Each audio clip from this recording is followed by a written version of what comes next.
ഇത് ബാസാക്കോട്ട് ഞാനിപ്പോൾ എൻ്റെ ചെടികൾക്കെല്ലാം യൂസ് ചെയ്യുന്നുണ്ട്.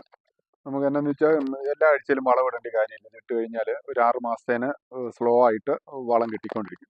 പക്ഷെ വലിയൊരു ഫാസ്റ്റ് നമ്മൾ DAP ഒന്നും ഇടുന്നതിനുള്ളൊരു ഫാസ്റ്റ് ഗ്രോത്ത് ഇല്ല. പക്ഷേങ്കിൽ സ്റ്റഡി ആയിട്ടുള്ള ഒരു ഗ്രോത്ത് കിട്ടും. നല്ല ഫ്ലവറിങ് പ്ലാന്റ്സിനൊക്കെ അല്ലെങ്കിൽ ഇൻഡോർ പ്ലാന്റ്സിനൊക്കെ വളരെ നല്ലതാണ്. യൂസ് ചെയ്യാനും ഭയങ്കര എളുപ്പമാണ്.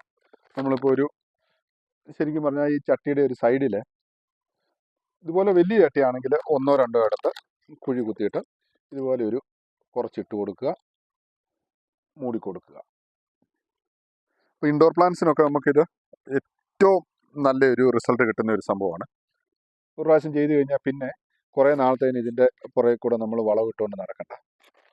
ഏറ്റവും നല്ലൊരു വളമാണ്. പക്ഷേ റേറ്റ് നല്ല റേറ്റാണ്. ഇത് വരുമ്പോഴത്തേനും 1200 രൂപ വരുന്നുണ്ട് ഒരു കിലോയ്ക്ക്. പക്ഷേങ്കിൽ നമുക്ക് വളം ഇടുന്ന ആ ഒരു ഡ്യൂറേഷൻ നമുക്ക്